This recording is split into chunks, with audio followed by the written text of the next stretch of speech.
I am on campus, and it is a surreal experience still. Um, Let me first say, I hope you're doing well. I hope your families have been safe. I think COVID-19 has touched so many of us, if not all of us, in some way. And I do hope you and your family and loved ones are well. I want to welcome those new faculty that have joined us, those new staff that have joined us. Um, it is unfortunate that we can't welcome you in more personable ways to the campus. Let me also start with a great deal of thanks and gratitude to Deb Avery and to our maintainers, our unsung facilities people who have been steady throughout the summer and really helped position the college. I want to thank you, and I want to thank you in advance for all the work keeping our campus clean but truly sanitized this fall semester. We do have those low density labs, and we'll talk a little bit more about that, but thank you to Deb Avery, Tom Therian, and our facilities folks. I want to thank Catherine Senny, Casey Senny, who's our interim Assistant Vice President of Human Resources. There's really been, by Casey, heroic facilitation of our campus repopulating work group to help put in place testing, truly PCR testing for COVID, and all the protocols that are now out to so many in academic affairs, our administrators and leadership, Matt Gravel, our Dean of Academic Initiatives, Rick Greco, Chris Scott and Barbara Washburn, our school deans, Patrick Dawes, our Assistant STEM Dean, and Geraldine DeBurley.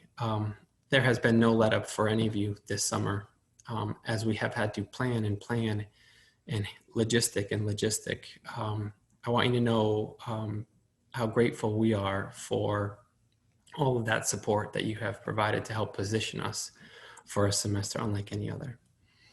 To our faculty, particularly to the 100 full-timers and about 70 of the part-time faculty that have participated and completed our online training, that's a significant number. There are also a number of you who already have been teaching online, and my gratitude to you as well for working with your colleagues, and I know being a sounding board for them. But we have had so many faculty who have gone through this training, have positioned ourselves to now be from an institution, right, that even with our conversations was perhaps maybe 15% online to now one this fall that will be over 80% online. That's a real testament to your wherewithal, to your resolve. And I'm so grateful to you, the faculty, for embracing which is one that we know is not necessarily our most ideal format, and yet one that has been imposed on us by a pandemic. So I'm very appreciative. Two, and I know all of us could just talk and praise them all day, to our Center for Online and Digital Learning staff, Mary Wiseman, Kyle Kraus, Scott Lambers, and soon to join us, Marisha Marks, our third instructional designer who was there to truly help faculty. Let me thank you again for such wonderful support and help, and all of the kindness that you share and shine with your colleagues, again, as we contend with COVID-19. And to so many others, I truly wish that, I could go person by person through all 700 employees, give or take, that we have at the institution, and thank you individually and personally. Student affairs staff, health center, advising center, our athletics personnel, everybody has jumped in. I can't even say chipped in, they have jumped in. And as we continue with our remote operations, I think there is in some ways a thriving that is hard to put our hands around, and yet we know is happening. And I can't thank you enough for helping our students, both on the recruitment and the retention side of all of that. Again, this is a year unlike any other. It is so strange to sit here in the quiet of my office, thinking about our campus and our institution and the work ahead of us. It's been 23 weeks since spring break. So 5 months. I don't know how it feels to you, if it feels like a lifetime, if it feels like a blink, both at the same time. But we certainly, with 22 weeks, have been able to clearly better and differently position ourselves for this semester than what we contended with last spring. I'm grateful for that. We also see, of course, any of the media in the news that residential colleges and universities are struggling. They're struggling already, and it's only the second day of September. When you have dorms, when you have that type of level of congregation, it's hard. And so I like our chances, if you will. I think it is clearly likely that we will contend with our own version of COVID-19 positive cases. But I want to transition also to say, please do read our campus repopulating plan. My great thanks to the work group for your efforts, and the FAQs, the frequently asked questions that go along with them. At the height, I think it's Tuesdays, we'll maybe have over the course of a day about 300 students and just shy of 40 faculty. That's a helpful footprint. The idea that our faculty in some cases made the request, sought to be on campus. There are just certain aspects, and I'm thinking of our clinical elements within our health programs that cannot be replicated online, where faculty, to your credit, want to be on campus in these low density fashions. But let's please know our protocols clearly. A lot of work has gone into ensure we know where we go to check in. We want to be sure that we're wearing masks, that we socially distance, that we wash our hands frequently, that we use hand sanitizer. So please do. I want to encourage a good close read of those protocols. I also hope that there's a way that we carry some joy at the start of a new academic year. I know it's different and it's just not going to be the same thing. But we are here, and our students are looking to us. They need us, and the notion of sticking to our plan and encouraging them to stick to their plan.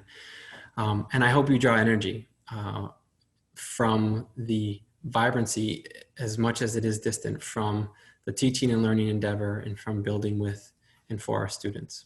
This is going to be our first in many, many years.